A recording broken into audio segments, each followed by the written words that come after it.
Good morning. You guys doing all right today? You seem awful quiet. You guys sleepy still? What's going on? There we go. There we go. All right. I love coming to Vive. This is like, I look forward to Sunday mornings every week. I don't know if you guys are like that, but it always feels like I'm coming to like a family reunion. Does anybody else feel that way? I love this place. It just feels great to come in. My wife and I were talking about how this feels like a family reunion a couple weeks ago, and she said that I'm probably the crazy uncle at the family reunion that everybody kind of avoids. I think she was just being mean. But usually I start out with a story about my wife, but under threat of my physical safety, I'm not going to do that today. Okay? So she's here this service, so I have to change things up a little bit. But the last few weeks, we've been talking about how to get rich and what matters most. And I've really, really enjoyed this sermon series. It seems like every week, Pastor Randy and Pastor Chuck find a new way to punch me in the gut, and God encourages me to change a little bit. I actually did get mad at Pastor Chuck on one of his sermons because it really kind of dug deep on me. But he did inspire me to change, so I agree. But I hope that we can end this series on a high note. And so I want to talk about one more area that we need to be rich in. And this area, I think we should all desire to be rich in it. And if we were to become rich in this area of our lives, we could actually change the world around us. Not only will it change us, not only will it change the way that we respond to every situation, but we can change the world. Now, I'm not talking about one person changing the entire world, but every one of us has our own little circles of influence, and we can change that circle of influence. Then that circle of influence changes theirs, and that's the way that we can actually change the world. So I want to go through that. And throughout history, we have kind of idolized and held people who have changed the world as heroes. Have you guys ever wanted to be a hero? Anybody? I have. Young children emulate heroes in their games. Adults tell stories about people who we think are heroes. We write books about them. There's comic books and movies, and there's every kind of media is dedicated towards people who are deemed heroes. At some point we've all wanted to be a hero. I don't know about you guys, but I wanted to be a Ninja Turtle. I wanted to be Raphael. He's still my favorite Ninja Turtle. I'm really glad they've come back because now my 6-year-old's getting into Ninja Turtles, and so I can tell him the whole backstory and tell him how the new Ninja Turtles don't follow the story at all. And so he gets mad at me because I change his stories and points of views. But we desire to be heroes. And I think that desire comes from the desire to be honored by others. I think that's kind of the underlying desire, the hero desire there. But I don't think that hero means what we think it means. I think we misunderstand what it means to be a hero. There's a guy named Arthur Ashe, and Arthur Ashe described heroism this way. He said, "True heroism is remarkably sober, very undramatic. It is not the urge to surpass all others at whatever cost, but the urge to serve others at whatever the cost." True heroism is thinking less of ourselves and serving others more. Now, if we, I know this is counterintuitive. I know we don't think this way. We tend to think that the hero is the guy that swoops in at the last second and saves the damsel in distress, or someone who's overcome overwhelming odds to beat the enemy. But Jesus, he didn't think that way. And I think we should listen to what he says because he's actually the only superhero that's ever saved the earth. So if we want to be heroes, we should follow the only hero that's actually ever done anything, right? So we're gonna look at the way that he looks at things. And there's a verse in Mark that I think is really neat. And it says that Jesus came not to be served, but to serve.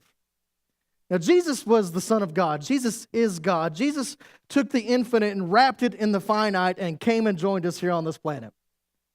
Now, he could have just smashed down on the Mount of Olives and demanded everybody to serve him, being the creator of the universe and everything.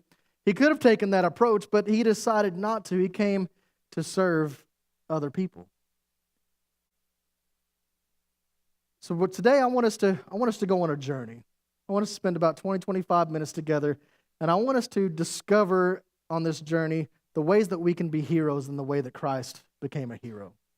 You guys down for a little trip this morning? All right. Our verse for the past 4 weeks has been 1 Timothy 6, 17 through 19. And it says, "Command those who are rich in this present world not to be arrogant, nor to put their hope in wealth, which is so uncertain, but to put their hope in God, who richly provides us with everything for our enjoyment. Command them to do good, to be rich in good deeds, and to be generous and willing to share. In this way, they will lay up treasure for themselves as a firm foundation for the coming age, so that they may take hold of the life that is truly life." That last phrase is amazing, isn't it? Take hold of the life that is truly life. But I want to focus this morning on one small little phrase out of verse 18. And it simply says, "Be rich in good deeds." I want us to be rich in good deeds. But before we go there, I want us to clear the air of something. Because I feel like we need to be very careful when we talk about good deeds, lest people walk away thinking that it's our good works and our good deeds that get us into heaven, because they don't. Okay, we're going to get our scriptural Febreze out real quick, and we're going to spray that out of the air. All right, you guys ready? Ephesians 2, 8, and 9. "For it is by grace you have been saved through faith. And this is not from yourselves, it is the gift of God, not by works, so that no one can boast." I love this verse. I could spend months just digging into this verse with you guys. You guys would probably get bored. I would have a great time. But I love it. It's so rich. It's so deep. You can go for miles just in these short verses here. But for time's sake, let's highlight a couple things that it says here. Okay, first, the only thing that we brought to our salvations was the sin that made it necessary. Everything else was done by God. We brought nothing except for sin, and God saved us anyway. Second thing is that salvation is a gift. It's a free gift. It's available to everybody, anyone at any time and place. God has a free gift of salvation. So there's nothing that you or I could ever do to earn it. Doesn't matter how many good works we've piled up. If we've not accepted the sacrificial death and resurrection of Jesus Christ, we're not going to make it. All right, now we can be a really, really good sinner. Right? I can do a lot of good stuff and not be saved. So it's not our good works that save us. So let's talk about the good deeds now that God has for us to do. If you've had any access to news of the last several years, you've probably noticed that society is becoming more and more hostile towards anything that has to do with Jesus. Now, if you do anything in the name of any other religion, it seems to be covered under the umbrella of tolerance, except for Jesus. That seems to get ridiculed as closed-minded and kind of shoved off. So how do we respond to this? I know that most of you here go to work in a secular environment. Most of you are on the front lines when it comes to the spiritual warfare. And so you've got coworkers that don't believe like you believe. They think maybe your faith is silly. Maybe they're even to the point of being mean about it. So how do you respond to people like that? Let's look at 1 Peter chapter 2, verse 12. Simply says, "Live such good lives among the pagans, that though they accuse you of doing wrong, they may see your good deeds and glorify God on the day He visits us." So how do we respond to hostility towards us? We do good deeds. We brush it off. We're nice. We serve others. And what does it say? Even the pagans will glorify God because of the good deeds they see us doing. So we're going to behave in such a way that even people who do not believe or think our beliefs are silly, they are going to be glorifying God on the day He visits us. That's really neat. Now, do you guys know what the single greatest cause of atheism is? It's not science teachers at public schools. It's not anything that politicians can do. I'll let you guys think about it for a second, but the single greatest cause of atheism, it's a wide open question. single greatest cause of atheism is Christians. Christians that come into a room similar to this one, they acknowledge Christ with their lips, they raise their hands, they may even be on stage at the church, and they do everything right in the building, but then they walk outdoors just like those and deny Him but the way that they live. That mystifies unbelievers. It blows their mind. Like, why would you? That doesn't compute. So the greatest cause of atheism is really people that come to church and then deny Him, live totally different elsewhere. So after today, this is what I want us to start working on. I want us to live in such a way that even people that don't agree with our beliefs, they won't be able to dismiss our love, selflessness, or our hearts to serve. You guys ready for that? Let's take steps in that direction. I want all of us here to be irrationally devoted to making this world a better place.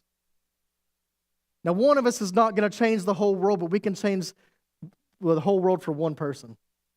We might be able to jump into their lives and figure out what they need and change their world. As long as we're just irrationally devoted to changing this world for the better. You know, that's what God's called us to do. He's called us to be rich in good deeds. He's called us to serve other people. So let's take a look at these good deeds. Let's take a look at how they work, what they look like. All right, so the first thing I want you to realize, if you're taking notes, write it down, type it in your phone. Husbands, tell your wives, because we won't remember, she will. But remember this, my good deeds should always point to God, not me. Jesus told a parable in the Gospels where He called us, His followers, the light of the world. You remember the verse, you are the salt of the earth, the light of the world? I always thought it was interesting that He called us light. It's a very weird, interesting metaphor for Christ followers. Did you guys know that light has some very important effects on people? I suffer from anxiety. I'm kind of like a chihuahua. I just get nervous at random moments. Did you know that natural light has a calming effect on you? The more natural light you receive, the calmer you become. That's pretty cool. Also, light can increase the intensity of the emotions you feel. Have you ever noticed when you go to the jewelry store, they have those like beacons shining down onto the jewelry? That are almost blinding lights? Those aren't there to make the jewels sparkle. It's a psychological trick because it increases the intensity of the emotions you feel when you see that jewelry. Ladies, that's why your ring doesn't look as great in the bathroom. Because we don't have the sun focusing down on it. So light calms you. It increases the intensity of the emotions you feel. The light also alters the perception of your environment. Have you guys ever been at your house in the middle of the night and the power goes out and you got to go find a flashlight? You could have lived in that house for 30 years, but you still go through it like this. You don't even know the layout of your own house anymore. You know there's a table coming up, but you don't really know where it is. But the light comes in and you can see everything. Light completely changes every environment that it's introduced into. You think that's why Jesus called us the light of the world? So that we as Christ followers can alter every environment He puts us into? We are the light of the world. Being light is cool. We can calm people. We can increase the way they feel emotions. We can change the perception of the reality. Because whether you know it or not, you're being watched by unbelievers. They're watching you every day. The people you work with that think your faith is silly, they're watching you. They want to know how you're going to respond when tragedy strikes. They want to know how you're going to respond when overwhelming success happens. They want to know if what you believe affects the way that you behave. They want to see if we give without the expectation of return, or if we give sacrificially of ourselves. They want to know that our actions reflect what God has done in our lives. And when our actions reflect what God has done in our lives, people begin to take notice and they start to ask questions. You guys ever been in a situation where everything kind of seems to crumble around you and God has given you like an overwhelming peace about it? You're not really sure why. And people at work are like, dude, why are you so calm right now?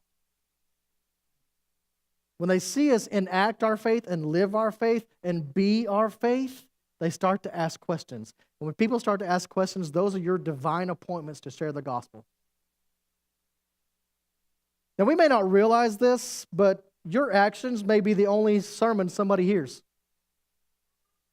And our actions should always be a declaration of God's goodness. Even when life just seems to just crumble, we can say, God's still good. I have no idea what He's doing. I wish He would stop. But I know in the end, God is still good. He's going to work it out. They need to see that acted out. But in all of this, we want people to see us serve, but they don't want to. We don't want them to think, "Oh, that's a good guy. You see what he's doing? That's a good gal. See what they're doing?" We want to deflect that and be like, "No. I'm just as broken as you are. My God's good. That's why I do all this." So we deflect that to how God is, how good God is. Here's another one for you. My good deeds should help people in the way they need it, not the way I want to give it. I'll give you a couple of examples of this. Let's say, God forbid, my house burns down. And someone of you guys shows up and my house is still smoking, the fire department's still putting water on it, and you say, look, I know you're going through a hard time right now. Can I wash your car? Yeah, you can, but I need a place to sleep.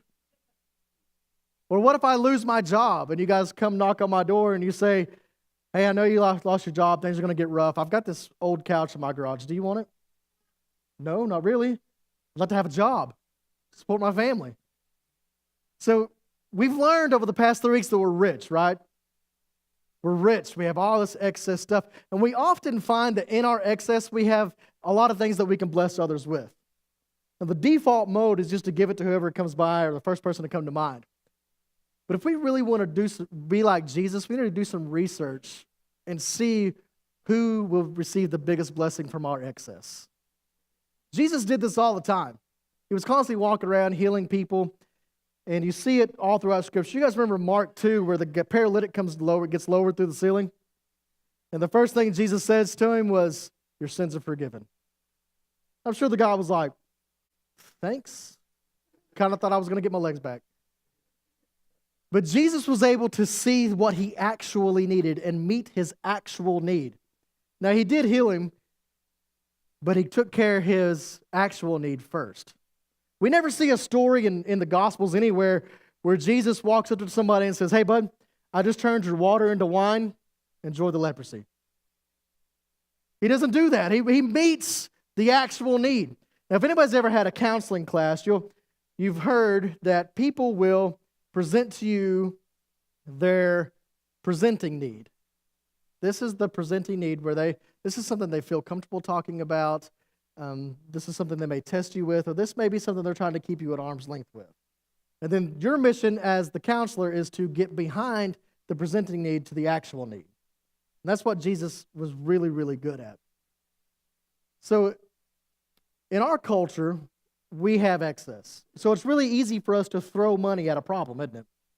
We see a homeless person on the side of the road. It's easiest just to drop a few bucks in their hand and just drive on. I think Jesus might have handled that a little differently. Maybe Jesus would have taken them over to Chick-fil-A, not just bought it and then hung it out the window. You ever seen people do that? As they drive by, hang out a bag of Chick-fil-A to them? Maybe Jesus would have taken them to Chick-fil-A, got them to get to know who they are as a person, figured out why they're in the situation they're in, and then did what they could to fix that problem. Now, you can meet the presenting need. The guy's hungry. But while you're doing that, figure out what the actual need is.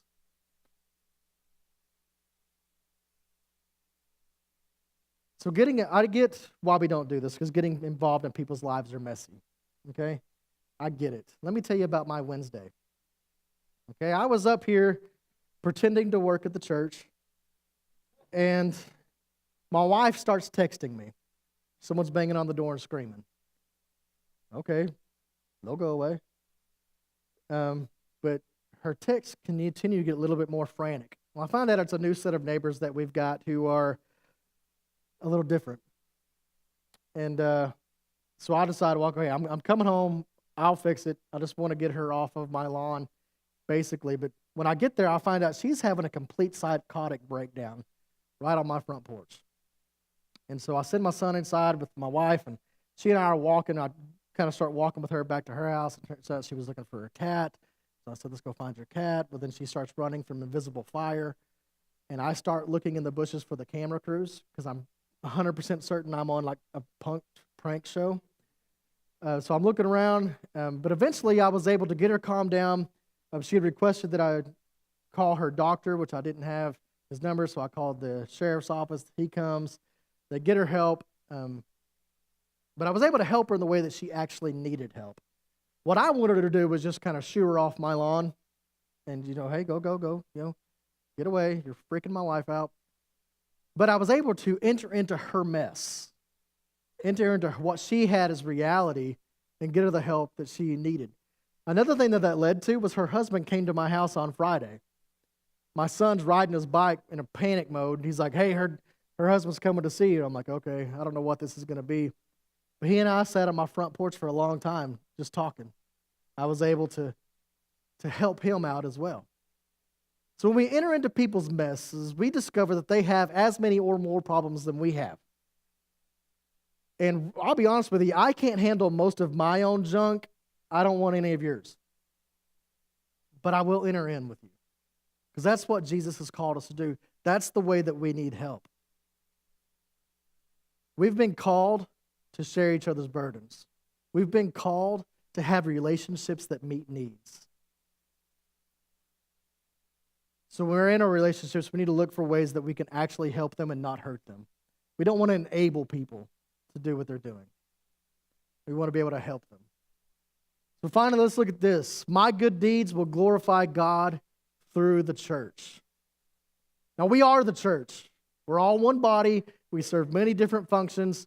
And every one of us has been given gifts by God for us to serve the body, to be utilized in this body, to be utilized in this community, in your workplace. You have been specifically gifted by God to handle those needs. Let's look at Ephesians 2:10. It says, for we are God's handiwork, created in Christ Jesus to do works, to do good works, which God prepared in advance for us to do. Did you catch that?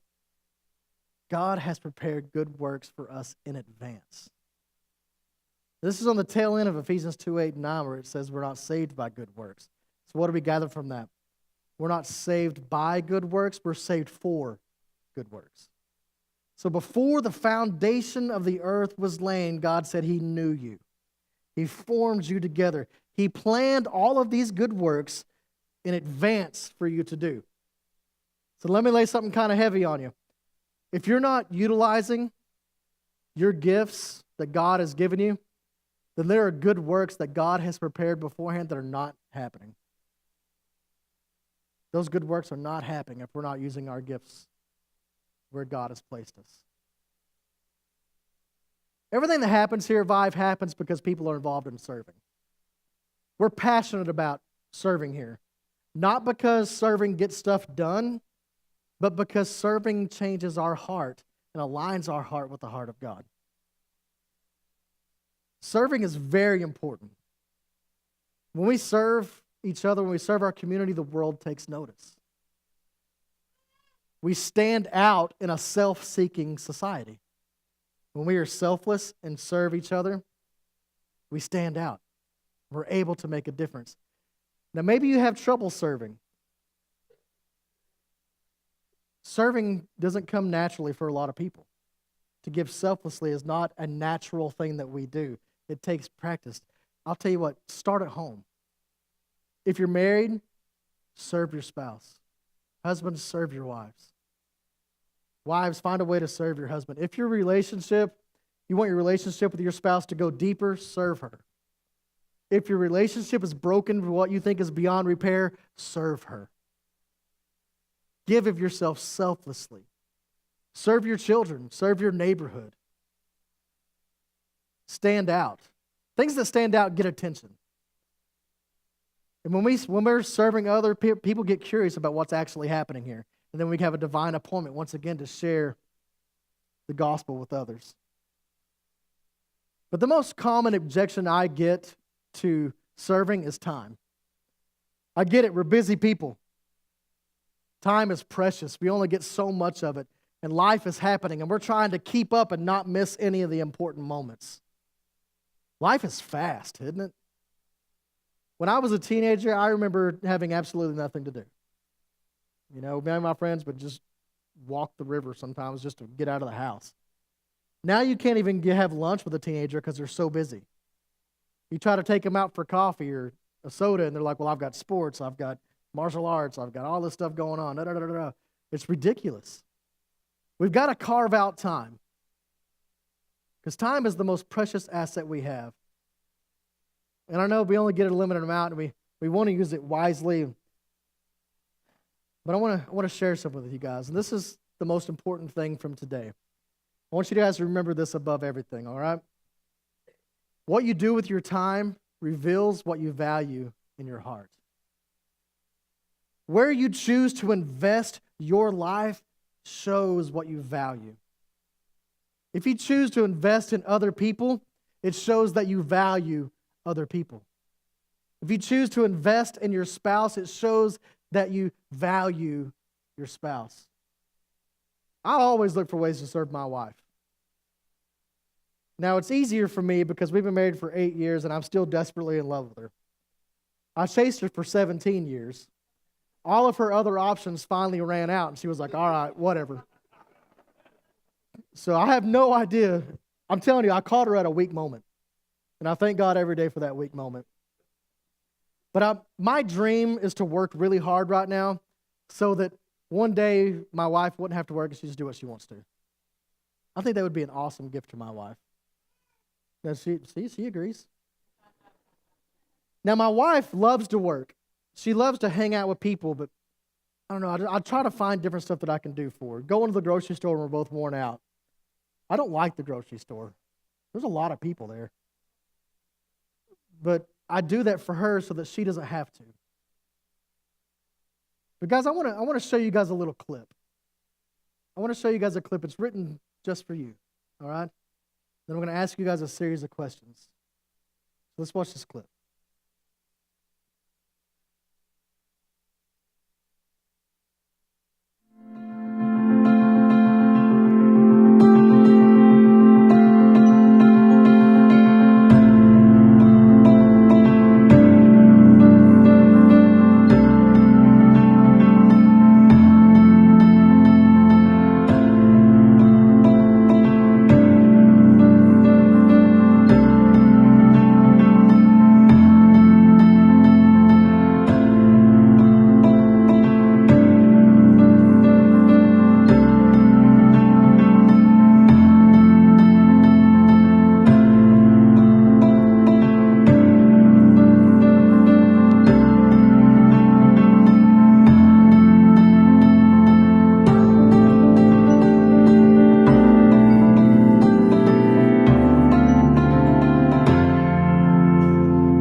your life might be the only sermon someone ever sees. So let's go this week. Let's find ways to serve. Let's find new ways to be Jesus to everyone. Where can you spend time to invest in eternity? Can you spend some more time with the coworkers, more time with your spouse or your children or your neighbors? Where can you spend a single moment to change a life?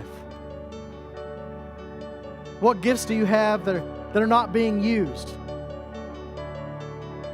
Where have you been specially gifted that can benefit the body, can benefit our community or the world? Ask God to show you, because He has placed you where you are. He's brought you to Vive. He put you in your neighborhood. He placed you in your job because He has work there that you are specifically gifted to do.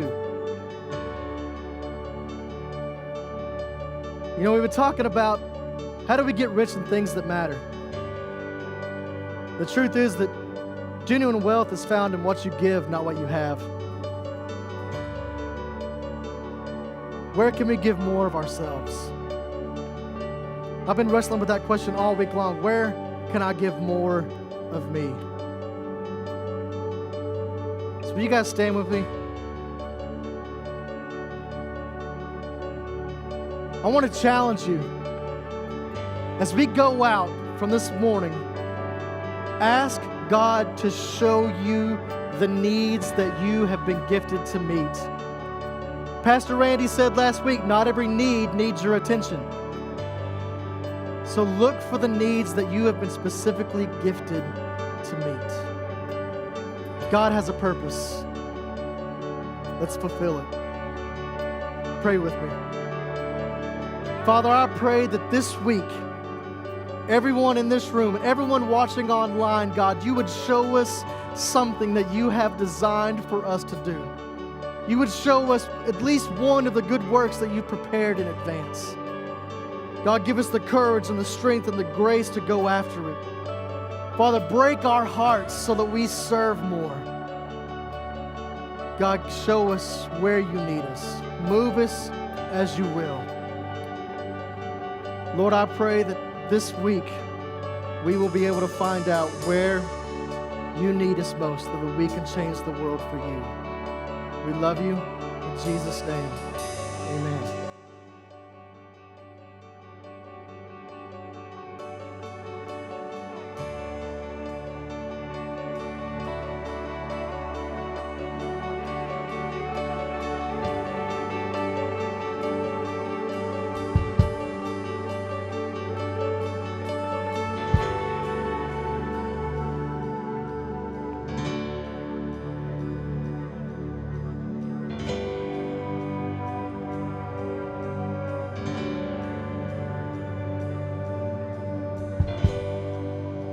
The atmosphere is changing now.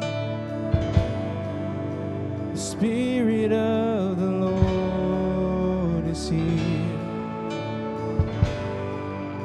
The evidence is all around.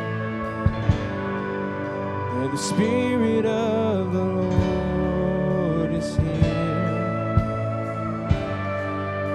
The atmosphere is changing now.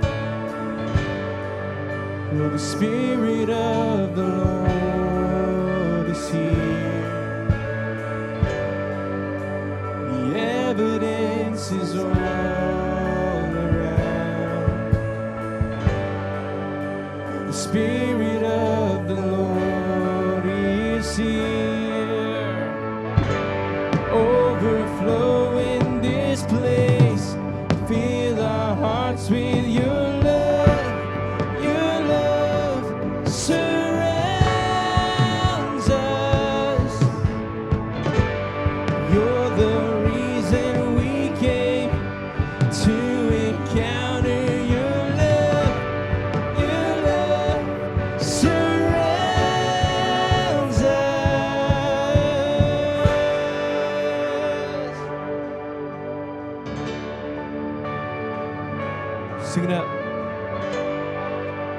The atmosphere is changing now. For the Spirit of the Lord is here.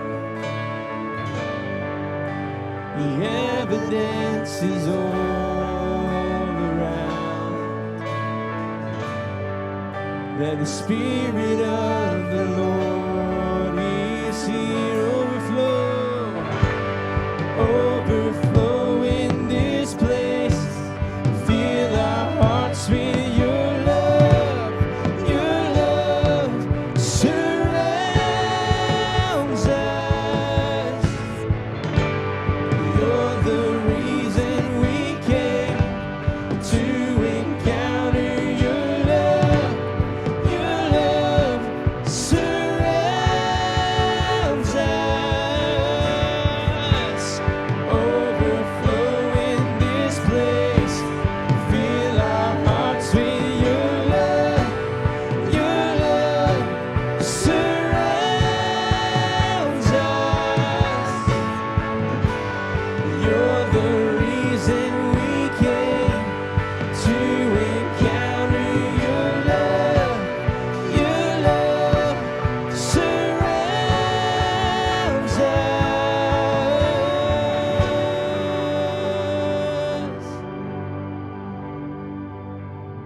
Surrounded by your love. Oh, we need your love. Oh,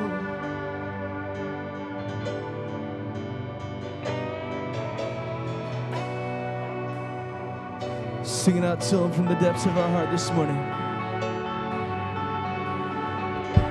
Spirit of God, fall fresh on us. We need your presence.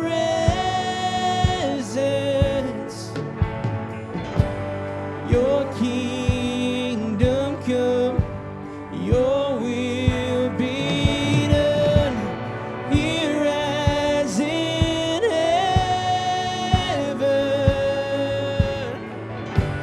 Spirit of God, fall fresh on us. We need your presence.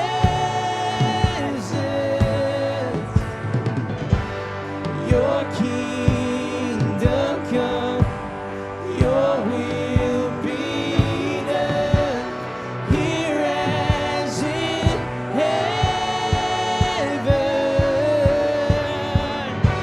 Spirit of God, fall fresh on us. We need your presence. Your kingdom come, your will be done, here as in heaven.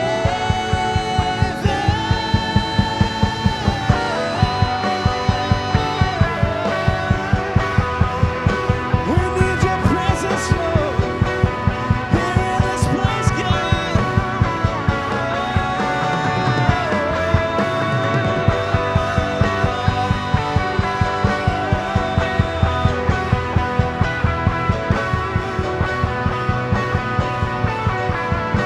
Sing it out to him.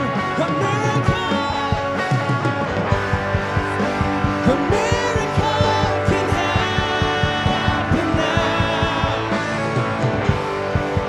For the Spirit of the Lord is here. Yeah. The evidence is all around. For the Spirit of the Lord is here. A miracle can happen now. For the Spirit of the Lord is here. He's here.